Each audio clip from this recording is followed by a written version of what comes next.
अस्सलाम वालेकुम। आप प्रॉपर्टी ड्राइव में आपको खुश आमदीद कहते हैं। इस टाइम पे मैं एफ10 मरकज़ से ये जो रोड डबल आ रही है, ये इन फ्लैट्स को तो आप जानते ही होंगे। इधर से निकल के टूवर्ड्स E11 जा रहा हूँ, मार्गला एवेन्यू जाना है, दैन संजानी और B17। ये मुख्तलिफ चेक पॉइंट्स में रखूँगा और टाइम मैं बताना चाह रहा हूँ। 1:54 है जहाँ से मैंने दोपहर को आज 4 फरवरी को अपना सफ़र शुरू किया। हम देखते हैं जनाब कितना टाइम लगता है हमें। गाड़ी की स्पीड मैं दौड़ाऊँगा नहीं बहुत ज़्यादा तेज़ कि जी आपको कुछ मैनिपुलेशन करके दिखाऊँ। जो स्पीड लिमिट्स जो तय हैं उसको फॉलो करूँगा और आप देखते रहें कि क्या हालात बनते हैं, कितने टाइम पे मैं कहाँ पहुँचता हूँ। फर्स्ट डेस्टिनेशन या चेक पॉइंट मेरा E11 होगा। लेट्स सी 1:55 पे मैं जी E11 का इशारा पार करके आ गया हूँ और ये आप समझ लें कि टाइम आपके सामने ही है।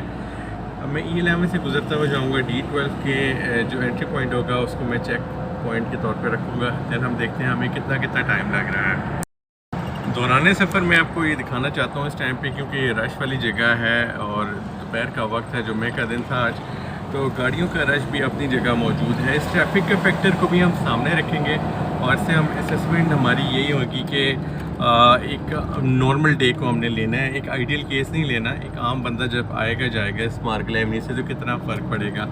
ये याद रहे कि मार्गला एवेन्यू अभी मुकम्मल नहीं हुई है, लेकिन उसमें अभी टाइम है और हम उससे पहले इसकी असेसमेंट करें ताकि मैं लोगों को ये बता सकूं, मैं B17 में रहते हुए बता सकूं कि अब मुझे एक जगह से दूसरी जगह जाने में कितना टाइम लगता है।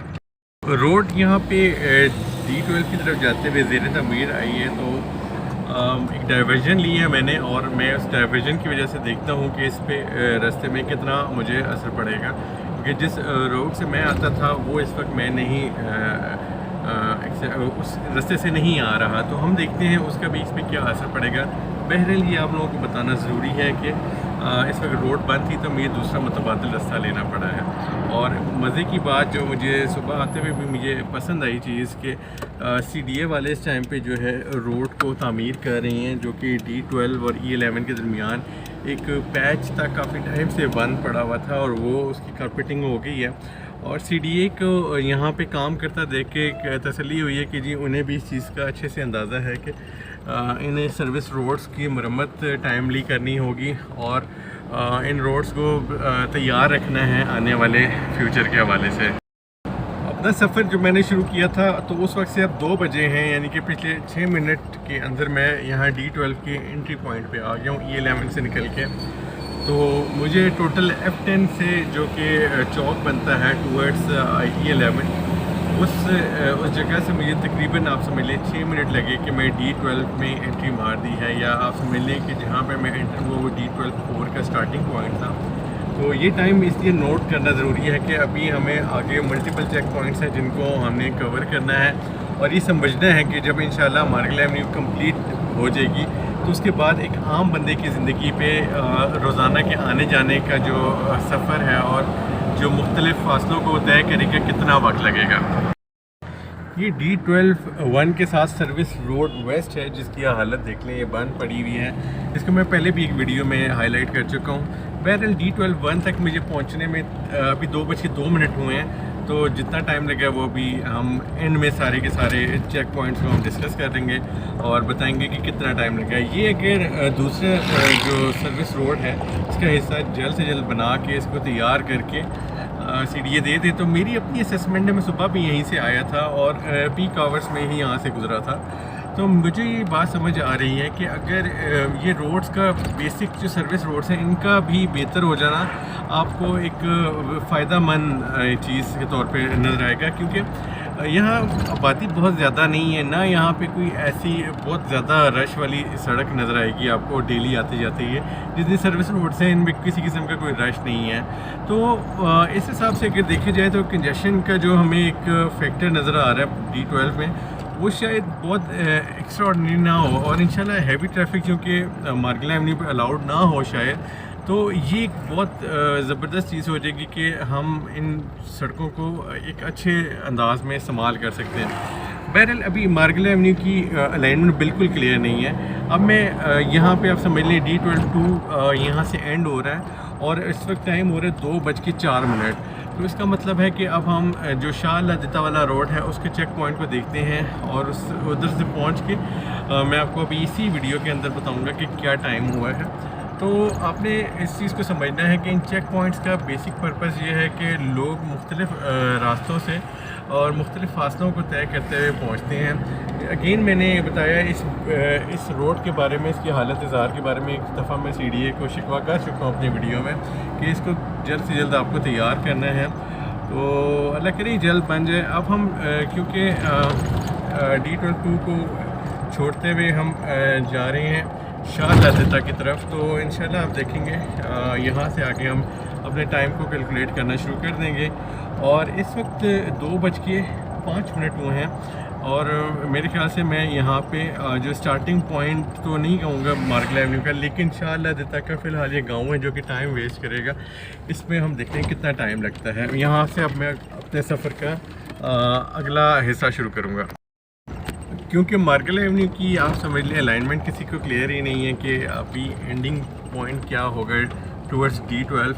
तो एजम्पशन फ़िलहाल यही है कि जी वहाँ से आपको एक एबनॉर्मल एग्ज़िट लेना पड़ेगा और यही जिस रोड से मैं इस वक्त गुज़र रहा हूँ इस रोड से होते हुए हमें जाना पड़ेगा शाह लादता की तरफ से गुज़रते हुए आना पड़ेगा। तो ये कोई बहुत अच्छा रास्ता नहीं है। यहाँ आप गाड़ी बहुत तेज़ भी चलाएं, 20-25 किलोमीटर फी घंटा की रफ्तार से आप देखें, इससे ज़्यादा चला नहीं सकते।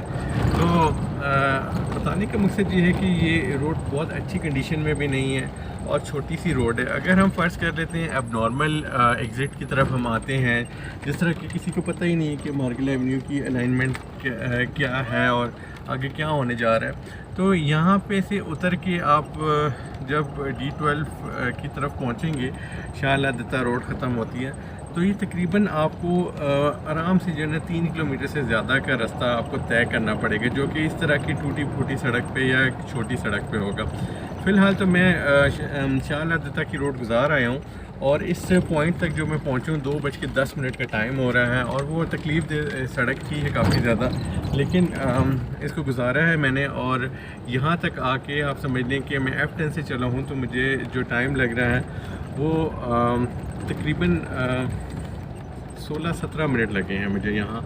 और अगर यही 3 किलोमीटर का ये पैच जो मैं गुज़ार के आई हूँ ये ना होता इस तरह का एबनॉर्मल डाइवर्जन की तरफ अगर हमें फोर्स ना किया जाए, मार्गला एवेन्यू के हवाले से बात करूँ, तो फिर हम मार्गला एवेन्यू से सीधा कनेक्ट होंगे D12 से, तो शायद मैं मार्गला एवेन्यू को आधा क्रॉस कर चुका होता था। लेकिन अगेन बात वही है कि इसकी किसी किस्म की भी अलाइनमेंट जो है वो क्लियर ही नहीं है।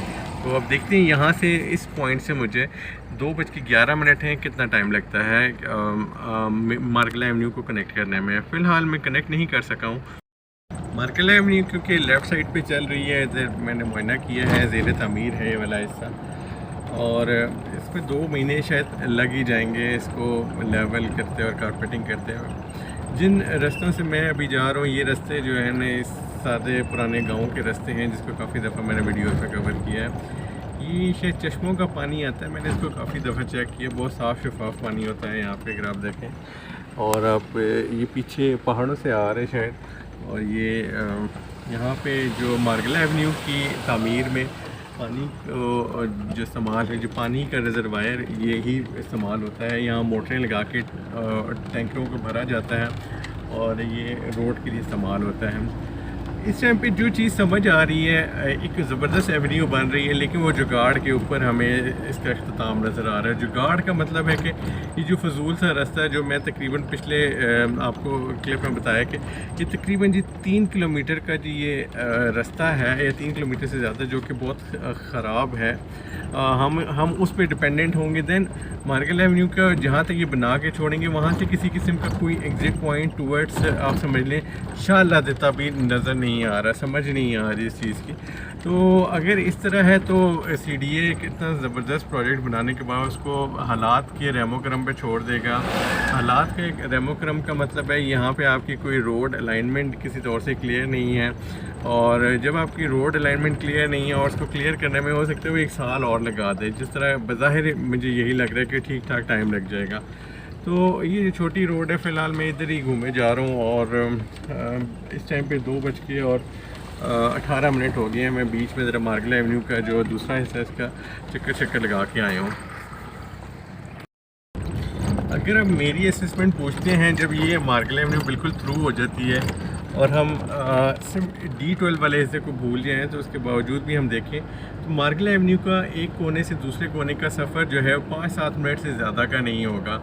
और गाड़ी यहाँ क्योंकि ये एक एवेन्यू एक फ़ास्ट ट्रैक के तौर पे या एक फ़ास्ट स्पीड रोड के तौर पे समझ आ रही है, तो इसमें मुझे ये बात काफ़ी क्लियर हो रही है अपने एंड पे कि ये 5-7 मिनट का सफ़र होगा आप एक कोने से दूसरे कोने की तरफ।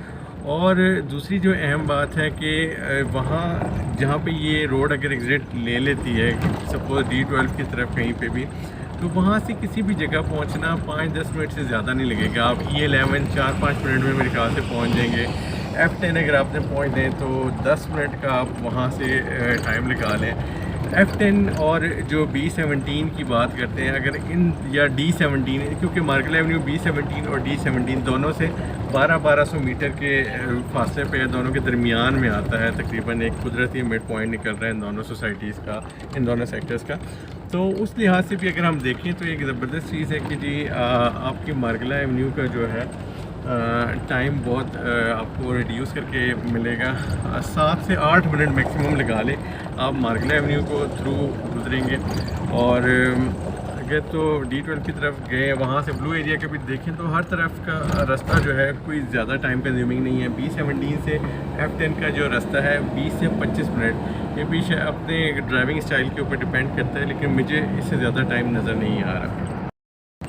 मार्गला एवेन्यू कंप्लीट होने का किसी को कोई फ़ायदा हो ना हो, मैं क्योंकि B17 का रिहायशी हूँ, मुझे तो जी इसमें एक अलग ही इसका मज़ा नज़र आ रहा है। वो फ़ायदा है मेरा कि मैं एक बहुत ही कम टाइम में जो है GT रोड या मोटरवे जिससे मैं बहुत ज़्यादा तंग होता हूँ उसको छोड़ के मैं जी एक इस्लामाबाद के ज़ोन 1 के अंदर एंट्री मार लूँगा इंशाल्लाह। ये बड़ी पॉजिटिव चीज़ है, मुझे ये बहुत पसंद भी है ये बात।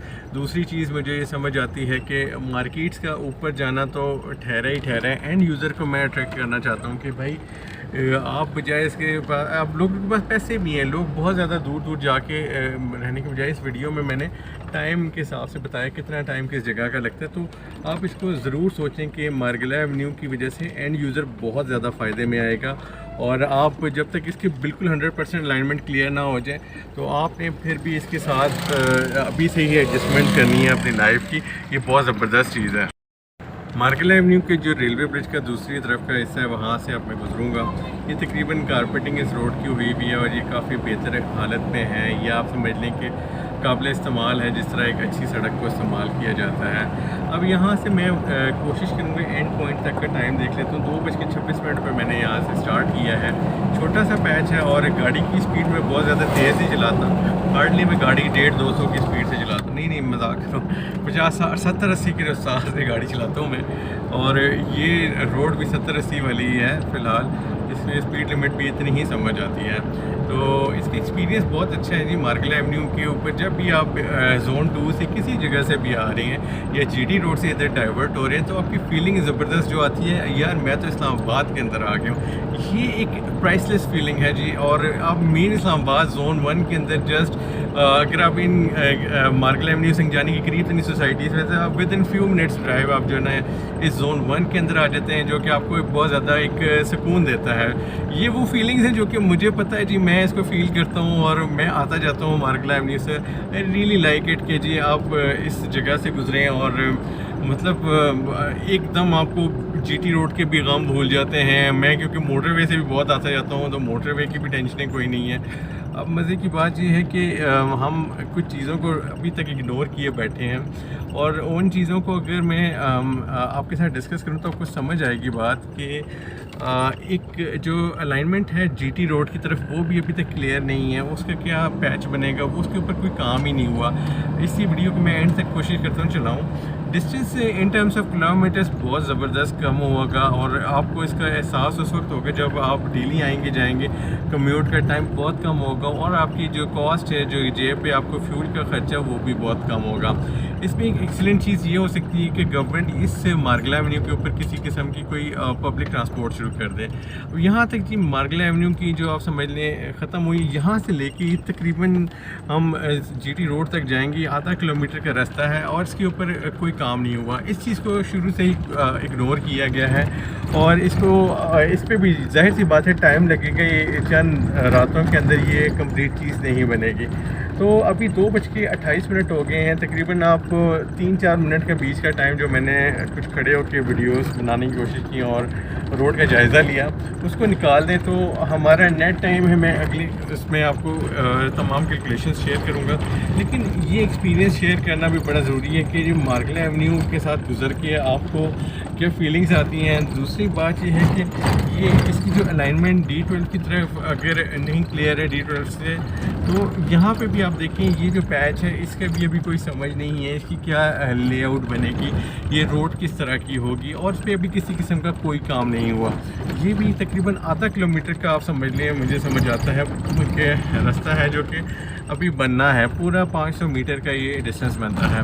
तो मार्गला एवेन्यू के जो प्रोजेक्ट के जो स्टेक होल्डर्स हैं, स्पेशली जो कि इसके जो इसको फंड कर रहे हैं और जो इसको बना रहे हैं, उनसे भी ये दरख्वास्त है कि जल्द से जल्द इसके अलाइनमेंट को भी क्लियर किया जाए और इस मार्गला एवेन्यू के ऊपर जो लोगों के खदशात हैं अलाइनमेंट के हवाले से, और दूसरा इसकी जो टाइम कंजम्पशन के कितना टाइम लगेगा इसको कंप्लीट होने में, तीसरा ये जो स्टार्टिंग पॉइंट है इसका भी ओके नहीं हुआ।